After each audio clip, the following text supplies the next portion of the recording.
की बात करेंगे, वो भारत जो मौजूदा भारत से बिल्कुल अलग होगा, हाईटेक होगा, डेवलप होगा, मॉडर्न होगा, चीन, अमेरिका और यूरोप की टक्कर का होगा।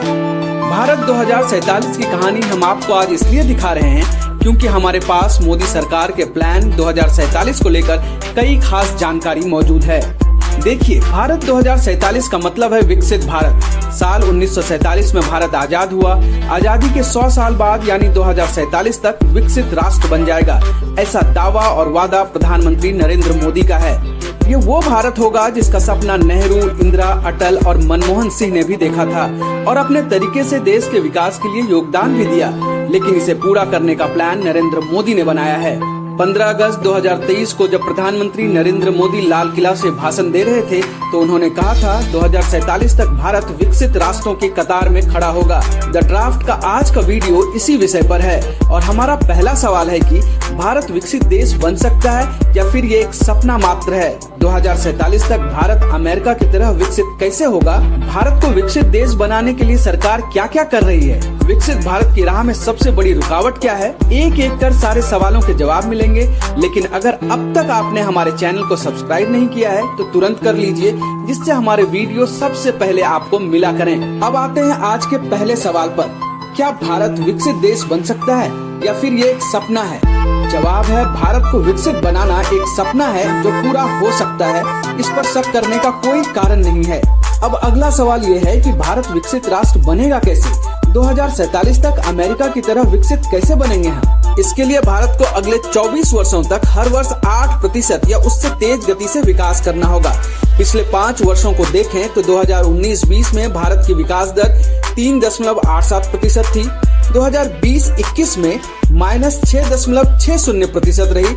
इस वर्ष कोरोना के कारण दुनिया भर की अर्थव्यवस्था घाटे में थी। 2021-22 में ये बढ़कर 8.7% हो गई। दुनिया में सबसे तेज विकास किया भारत ने।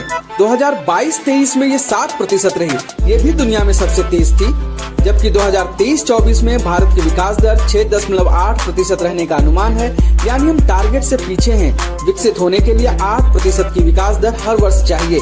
हालांकि चीन और अमेरिका का जीडीपी ग्रोथ भारत से कम है, लेकिन अमेरिका और चीन की जीडीपी का साइज भारत से बहुत बड़ा है। अमेरिका की जीडीपी 25.46 ट्रिलियन $, है। चीन की जीडीपी 18.1 ट्रिलियन $, है, जबकि भारत की जीडीपी 3.39 ट्रिलियन $, है।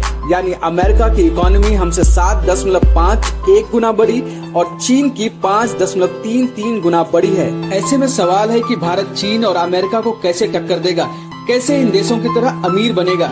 इसे हम दुनिया भर की रिसर्च से समझते हैं। अभी भारत दुनिया की 5वीं सबसे बड़ी इकोनॉमी है। SBI इकोवाप के मुताबिक 2027 तक भारत जापान को पीछे छोड़ देगा और दुनिया की 3री सबसे बड़ी इकोनॉमी बन जाएगा। इन्वेस्टमेंट बैंक गोल्डमैन सैक्स ने कहा है कि वर्ष 2075 तक भारत की जीडीपी अमेरिका को पीछे छोड़ देगी। इससे भारत दुनिया की 2री सबसे बड़ी इकोनॉमी बन जाएगा। वर्ष 2075 तक भारत की जीडीपी 52.5 लाख करोड़ $, तक पहुंचने का अनुमान है। यानी इस रफ्तार से हम आगे बढ़े तो अमेरिका को पीछे छोड़ने के लिए हमें साल 2075 का इंतजार करना होगा। लेकिन भारत इकोनॉमी में 2047 से ही अमेरिका को टक्कर देने की स्थिति में आ जाएगा। तो ये तो क्लियर है कि भारत अमेरिका और चीन की टक्कर का देश बन जाएगा। लेकिन सवाल ये है कि इसके लिए सरकार क्या कर रही है? दरअसल सरकार को भी पता है कि ये काम इतनी आसानी से नहीं हो पाएगा, इसलिए अलग अलग टाइम के हिसाब से प्लान बनाए गए हैं और इस प्लान्स में सबसे ज्यादा फोकस देश के इंफ्रास्ट्रक्चर पर है। सरकार ने विकसित देशों की तरह टिकाऊ और आधुनिक इंफ्रास्ट्रक्चर का निर्माण कार्य शुरू किया है। इसके लिए 2019 में गति शक्ति योजना की शुरुआत की गई, जिसमें 110 लाख करोड़ रुपए के निवेश से देश में इंफ्रास्ट्रक्चर मजबूत करने का प्लान बना। इस प्लान में सबसे ज्यादा फोकस ट्रांसपोर्ट इंफ्रास्ट्रक्चर पर किया गया। रेलवे, सड़क, पोर्ट, एयरपोर्ट, ये 4 ऐसे सेक्टर हैं जहां सरकार सबसे ज्यादा निवेश कर रही है। अब एक एक कर समझिए कि किस सेक्टर में क्या किया जा रहा है। सबसे पहले बात रेलवे की करते हैं। यात्री रेल को मॉडर्न बनाने के लिए सरकार ने 2030 तक का लक्ष्य रखा है।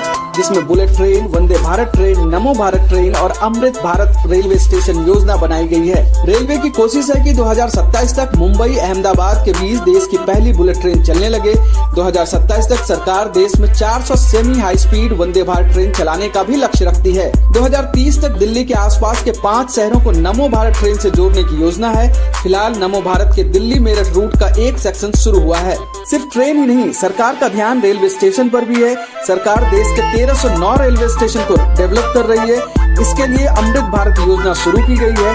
इसके लिए 24,470 करोड़ रुपए का बजट है। पहले चरण में 27 राज्यों के 508 रेलवे स्टेशन का पुनर्विकास किया जा रहा है। दूसरे चरण में 801 रेलवे स्टेशन का डेवलपमेंट होगा। रेलवे पर सरकार का फोकस कितना ज्यादा है, इसे ऐसे समझिए कि 2013 में रेल बजट 63,363 करोड़ रुपए का था, जबकि 10 वर्ष बाद 2023 में 2,40,000 करोड़ रुपए का है, यानी करीब 400% ज्यादा।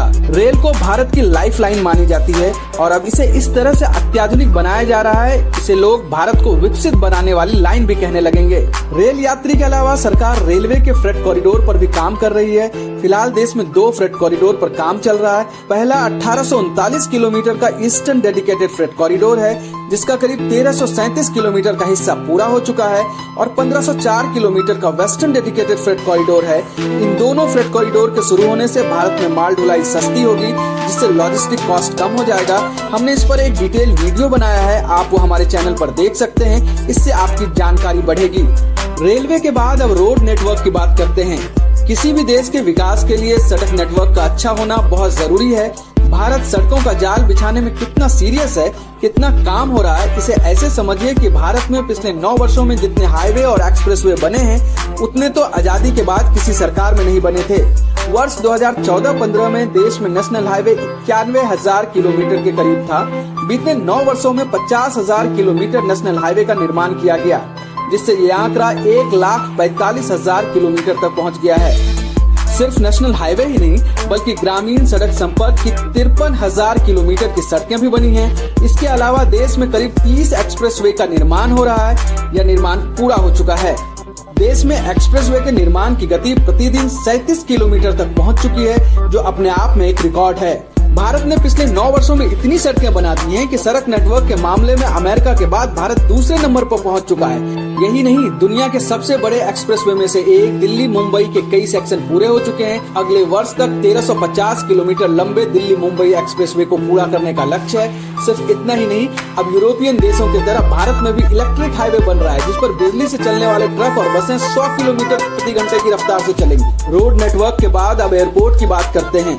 भारत में 131 हवाई अड्डे परिचालन में हैं, जिनमें 29 अंतर्राष्ट्रीय, 92 घरेलू और 10 कस्टम हवाई अड्डे हैं। जबकि सरकार ने जून 2023 में 21 और ग्रीनफील्ड हवाई अड्डों को सैद्धांतिक मंजूरी दे दी है।